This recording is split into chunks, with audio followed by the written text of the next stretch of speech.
Hello, and welcome to my spring 2021 faculty recital, Defiance. I thought long and hard about that name and wanted to share a few thoughts about what this recital is, how it was put together, and how it is an act of defiance. The next hour or so of music is a collection of duos. In any other circumstance, performing an entire concert of duos would be nothing special, maybe even a little duo overkill. However, as you know, because you too are living in this world, the act of putting two people together in a room has become challenging. Adding to that, simply that some of us are wind players made it even more complicated. I'm not sure I've thought more about aerosols than I have in this past year. Though, I think since the global pandemic started, humanity did two things. We began to recognize the importance of the arts, connection, interaction, and ways to cope in a shared trauma. I remember videos of Italians singing from their balconies together, musicians performing across alleyways. I'd never seen such an outburst of creativity and demand for connection than in the beginning of this pandemic. But we also immediately began to defy the restraints placed on us so that we could meet our needs safely. Money was poured into research, we wrapped our faces in masks, outdoor spaces were utilized, we demanded technology help us connect with others. Here in the Wisconsin winter, I often trudged out into the cold just so I could take a walk with a friend, so I was less isolated. In the performing arts and music, we began fiercely looking for ways to make music together safely. And in music education, we dove deeply into ways we could provide quality experiences without harming those that we swore to educate. So while it would have been so much easier to do a solo recital or no recital at all, I recognize the importance of our defiance. And I also recognize in myself and the musicians around me the overwhelming need to create together. This recital was recorded throughout the semester in different stages of the pandemic. There were playing masks and bell covers. Sometimes you will see split screens because of the distance we needed to keep. There were sometimes isolations before unmasked recording sessions. Rehearsals were always planned carefully. And as this recital was prepared, new developments, such as the release of the vaccine, happened. We continued to develop and adapt so that we could make music together. Pieces that were recorded later when the musicians entered different stages of vaccination, we got to stand a little closer to each other, and we got to feel a little less cautious. The people I performed with are people who joined me in defying what it means to create art during this time. For me, they are people who made this pandemic less terrifying. They filled a hole that had been dug out in my heart. They committed to recording sessions even though they were stressed. They communicated with me about how to make this as safe as possible, how they felt safe, and even though it would have been easier for them to say maybe another year, maybe another time, they continually and enthusiastically said yes to collaborating because I think they also had a hole dug out in their hearts. So, it is with great pleasure that I can finally present to you our Defiance. The first piece on this program is performed with Dr. Myles Boothroyd. He's such a wonderful friend and a rock to lean on since I came here, and a wonderful sounding board to bounce ideas off of. Duo Sonata by Gregory Wanamaker is a very challenging piece that is absolutely packed full of character. It's been a wild experience, and I sincerely hope you enjoy.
This next piece is performed with Dr. Anna Cromwell. She actually started me thinking that it was possible to do a duo recital back in November and reminded me how important it is to have something to prepare for. We were looking for a piece to prepare for the Music by Women Festival that happened this past March when we came across this. And I encourage you to check out the 31 days of concerts that festival put together on their YouTube channel. And we fell in love with this music. I decided it would be perfect for this recital. We recorded this piece in February on one of the coldest days of the winter. I think the high was something silly like -15 degrees Fahrenheit. Dr. Michael Butler, who is recording and producing this project, and Anna were so patient with me that day as I tried read after read to try to find something that worked, as this piece has so many beautiful, delicate lines and entrances. I think my reeds were on strike during those 2-week cold spell. In any case, this piece by Judith Ziamont is a wonderful collection of 5 short movements that she wrote so her husband could play with his colleagues. In fact, this piece has been scored for a lot of different instruments. I learned recently it was even transcribed for bass trombone and tuba, which lends itself well to 2 people needing to connect through performance. We absolutely loved getting to know this piece, and I think you will enjoy our rendition as well.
I think the next composer, Rebecca Clarke, is sort of the definition of defiance. She was kicked out from her home and cut off from her funds because she spoke out about her father's extramarital affair and was sort of forced to make her living composing and performing viola. She actually tied for first place in a competition with Ernest Bloch, but no one believed that a woman had written something so beautiful, and people suspected that Bloch had used the name Rebecca Clarke as a pseudonym. However, despite constant setbacks such as these, she had a fairly successful career. However, when she married later in life, she decided to stop composing and performing, even though her husband encouraged it. Mary speculated that because she was forced into doing that for a living so early, that she had simply had enough. She sold her Stradivarius and later wrote a memoir that remains unpublished about her early years and the effects the abuse she received from her father had on her. This piece was probably on my top favorite 3 pieces I've ever performed. It was written during World War II while Clarke was living in America, and it is incredibly emotional. While the name Prelude, Allegro, and Pastorale signal to me a more lighthearted piece, this is anything but. Clarinet and viola, in the same range and often interchanging pieces, lend itself to this brooding piece. There are moments when we were playing that we could physically feel the harmonies in such intense ways. In the third movement, there's a place that Mary described as feeling like a tornado siren is pointed directly at you, and I think that description is extremely accurate. Just a little bit about the performer. Mary Moran is someone I absolutely adored working with, and the combination of clarinet and viola is one we're going to continue to explore. I mentioned before about taking walks in the cold just to have personal interactions. Mary was one of the people who did this with me. When it got too cold outside, we actually masked up and walked around in this very building. These walks and this collaboration got me through a few times where I just really felt despair, like this pandemic was never going to get better, and I wanted to give up. I know we fell in love with this piece and performing together, so I really hope you fall in love with this piece too, because it's absolutely stunning.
In the last few years, there has been a lot of talk about something called cancel culture, which is when something or someone is problematic, and thus members of the public collectively decide that the product or person should no longer be supported.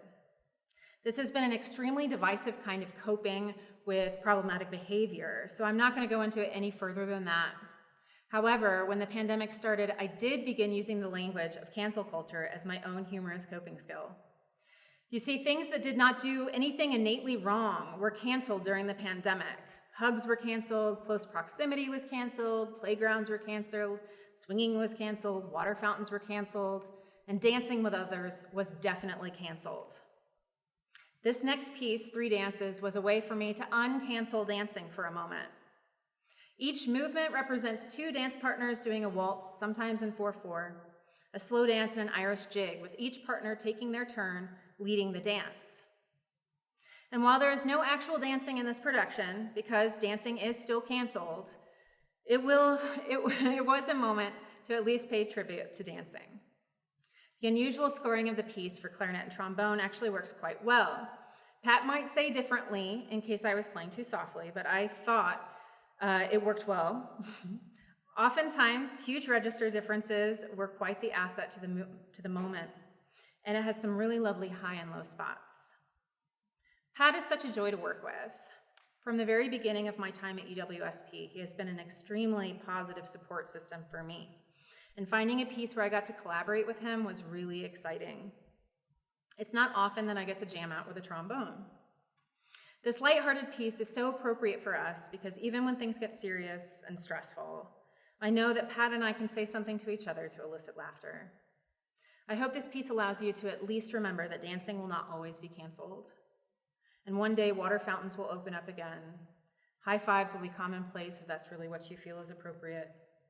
And one day, hopefully very soon, we'll all be able to stand in close proximity and hug if we so choose.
Well, we have come to the last piece of music, which I will be performing with my dear friend Mary Ellen, someone who has been a joy to work with through some really difficult music, but also someone who really helped raise my spirits when things felt awful.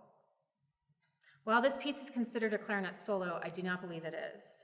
The difficulty of the piano part and the way it interacts with the clarinet part makes it truly a duet between the two instruments. I had originally scheduled to perform an all Brahms recital last spring when everything shut down, and it was the first time I had canceled a recital in probably ever. The heartbreak of not knowing when Mary Ellen and I would be able to perform again was absolutely overwhelming at the time, so I'm really glad she agreed to do this with me on a digital platform. These digital recitals have a lot of benefits. It's more equitable and often expands the audience we are able to reach and touch with our art. I will continue to incorporate digital aspects in my performance after the pandemic for these very reasons, though nothing really replaces having a live audience for performing musicians. When the recording equipment stops, the hall feels especially empty because a live performance is so much more than just someone presenting music. Even if words are not exchanged, there's feedback that we are getting as we are performing that is just not there on digital platforms. I know that you all cannot be with me live through this journey, but I hope you know as an audience member how important you are, how vital it is to have the kind of connections that can happen in live performance. As the world starts to recover from this crisis, I look forward to having these performances with you here with us again. And I look forward to being in the live audience and experiencing the spontaneity of live performance, watching students perform, and watching my colleagues perform. But until then, we will continue to share our music and defy the isolation, even though the world is slowly opening. Thank you again for joining me on this journey. I will see you again soon. Thank you.